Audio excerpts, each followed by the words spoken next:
Good evening, everybody, and welcome to tonight's class. Tonight we're going to be talking about stress and how focus can help achieve a less stressful life. So the first thing that I want you to do is I want you to turn off all other outside distractions right now. I want you to sit down. I want you to put your lower back into that chair, feet flat on the floor, hands palm down in your lap. And I want you to take 3 deep breaths, pausing at the top. So take a deep breath in, pause at the top, and let out.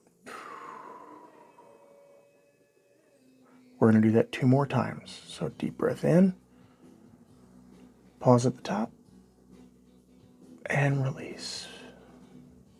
Last time, deep breath in, pause at the top, and release. Now, why do I have you doing that? Well, because that centers you, right? It helps you to think about nothing. It focuses you on your own breathing rather than focusing on the kids running around, the dishes clanking, the people walking by my office, the dogs barking outside, the storm clouds rolling in, the blah, blah, blah, blah, blah, blah, blah, blah, blah, which are known as the witches of scatter and clatter. Why? Well, they scatter our brains, right? ADHD moments, squirrel, that kind of stuff, okay? And clatter meaning the noise, right? The fact that we can't shut things down. Well, if we take a moment and we focus our energy on just breathing, it makes a huge difference. Yes, we've talked in previous classes about stress, about things like journaling and how well those help, or gas cards and how well those help. And those are all great. And we're going to talk about whether you focus or whether you fumble tonight. Now, we're going to talk about me because I'm not you, but you can learn from me. So I am, believe it or not, a very, very big procrastinator. If you look at the alarms on somebody's phone, you can tell how much of a procrastinator they are. I typically have about 3 alarms before I get up. It's not good. I should be up at the first one. I should be up at 5:30 in the morning, get up and start my day, make a breakfast high in protein, and take a shower, maybe exercise before a shower, that kind of thing, and get my day going. Do I? No, I suck at that, okay? I fumble big time when it comes to that. So I usually get up. Now I have to be here at the office at 7:30. We open at 8, but that gives me half an hour to get everything ready for the day. And so I'm here at 7:30 every morning. And so I'm usually up 6:45, 7 o'clock. Jump in the shower, get going, and on the road by 7:20. Doesn't take me 10 minutes to get here, but I always make sure that I'm out the door by 7:20. Okay. Well, I can plan for that, right? I can set up my day and say, okay, this is something we call the 21-day week. Now, that's interesting, 21-day week, but the week only has 7. But we break that day into 3 parts. Me, them, and us. So every day has 3 days. And sometimes the me portion of that day is very, very small. Sometimes it's very, very big. Sometimes the them portion of the day is very, very small or non-existent. And the us is very large. So what am I talking about here? Well, I'm talking about looking at planning your day. What is best for you? For me, I gave you an example where I fumble, right? But if I focus and I force myself to get up at that first alarm that goes off at 5:30, that I usually just swipe and shut off until my 6 o'clock, that I swipe and shut off until my 6:30, that I snooze a few times. Okay? So if I start at that 5:30 and I start my day then, and I get up and I go out to the kitchen and I make some eggs and I make breakfast and I get a belly full of protein, right? And then maybe I work out, okay? And I go for a walk, let's say. Workout doesn't have to be, pumping iron, but it needs to be movement. And I do 30 minutes of movement. Well, now we're at 6 o'clock. Well, probably, let's call it 6:30 at this point, right? Because making food and eating food, let's say that's about a half hour. So that's 6:30, okay? Well, that still gives me plenty of time to come back into the house, take a shower, and leave by 7:15, 7:20. Absolutely, it gives me enough time, okay? And I'm starting the day with protein, and I'm starting the day with successes. So one way we can reduce stress is by making sure that we start our day with success. Look at things like the military. Okay, we can learn a lot from our men and women in service. One of the first things they teach new recruits is to make their bed, to shine their boots, to do things like that, brush their teeth, right? Why? Because if they have shined boots, they have a bed that's made, and they have teeth that are clean, that means that they started, regardless what happens the rest of the day, that means they started the day with 3 successes, right? I mean, that's huge. So if I shut the alarm off the first time and get up, there's one success. I make breakfast and get a decent protein. There's another success, right? I exercise. There's another success, all before I take a shower. Then maybe I'll journal. Maybe I'll do my gas card in the morning or something like that. So why is that important? Well, I start the day with success. So that's the first part of the day. That's for me, okay? Then I come to work. And at work, what do? Well, at work, it's all about them. It's about who I'm helping. Now, maybe you're not in a service type of field. Maybe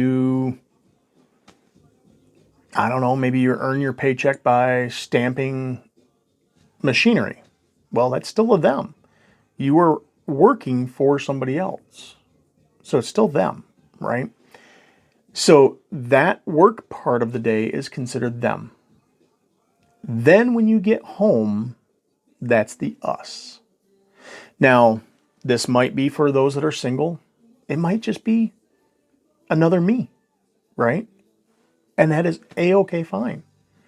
At that point, I'd recommend, what are you doing to better yourself? Are you going to sit down and maybe read something? Are you going to watch a documentary or something that's educational? Are you going to get on one of these mini apps that are out there, positive apps, and learn a language, right? Now, I'm not saying you have to do those things. Those are just options. You could very easily go home and turn on the TV and sit down and watch your favorite program. That's fine too, okay? But you want to focus on what's going to better yourself, what's going to lower your stress. So that's a big part of it, right? But the us, for those of us that are married, it's about our relationship at home. Or if you have children, it's about our relationship with our spouse and our kids, right? So your day 3 of your first day is primarily me, heavy with them, and then pretty good with us too. Do you make dinner? Do you guys, is your spouse home and dinner's already made when you get home? Are you the one that's the cook like I am?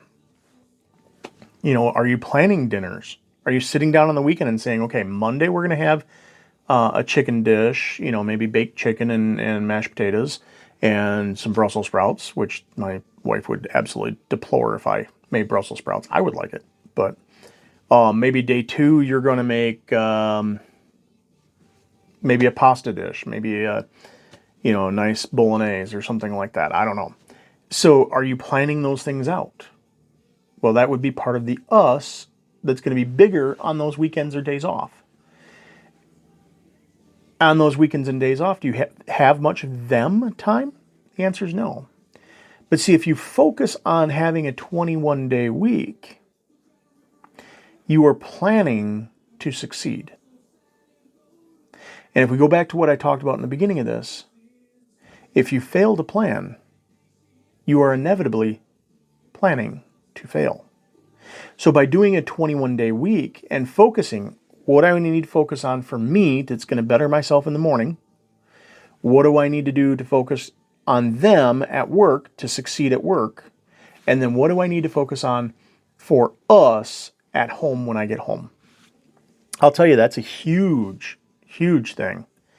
And if you can focus on that and actually slow yourself down, we call it BOSS, right? Be ever present. Observe everything. Slow down and be willing to stop. If you can take those boss moments in your life and figure out where you need to focus more energy, is it the me, the them, which I doubt it's the them, or the us? Even I need to focus more on us, right? I come home from work and I want to veg. I want to go ahead and flip on TikTok and start scrolling. Doom scrolling, they call it, right? Or turn on the TV and watch a program. Instead of saying, hey, let's put the phones down. And so tonight, that's what I'm going to do. I'm going to change from fumbling to focusing. When I get home, I'm going to plug my phone in and I'm going to focus. So tell me, what did you do for your day? Crystal's been off today. She was super pleasant and came in to help me out in the office. I had a new patient, and so I needed some help in the office for coverage. She was fantastic, came in, helped me out for a couple hours, and then went home, right? So you won't be seeing Crystal much in the office. She's working another job right now, and her focus is on that other job. But she has several days off, and sometimes she'll come into the office for an hour. Sometimes she just comes in to get adjusted, because yes, she still gets adjusted, okay? So, and sometimes she doesn't make it in the office at all, and that's okay. That is A-okay. And I need to focus on how I can set her up for success, right? How can I help her? And I won't know that if I don't focus on the us part of the day. If all I focus is on the me or the them, which typically all I focus on is them, that's definitely not a successful thing. So why do I go into depth and be vulnerable and tell you how I'm screwing up all the time? We don't learn by success. We learn through failure. Because remember, fail, F-A-I-L. First attempt in learning the first time you fail. F-A-I-L. Further attempt in learning the times after the first that you fail. And F-A-I-L, final attempt in learning, the last time that you fail before you succeed.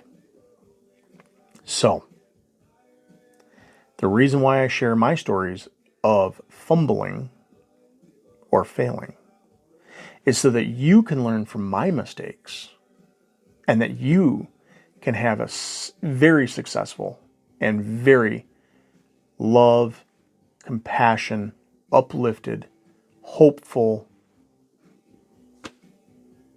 life going forward. And that's where it's at. We lift others up, and that's what elevates us. Putting others down does not elevate us. It just digs the hole deeper for us. So where's your focus? Lifting others up or letting yourself down? I hope you are like me and your focus is to lift others up, because that reduces stress. Thank you very, very much. I look forward to seeing all of you this coming week, or the rest of this week and all of next week, for your adjustments, whether they be physical adjustments, whether they be spiritual or emotional. I hope you all have a beautiful, beautiful weekend coming up, a beautiful evening tonight, and enjoy that weather that's out there. It's such a rarity to have beautiful weather here in Michigan, so get out and enjoy it. Thank you very much, and I look forward to talking with you guys soon. Bye-bye.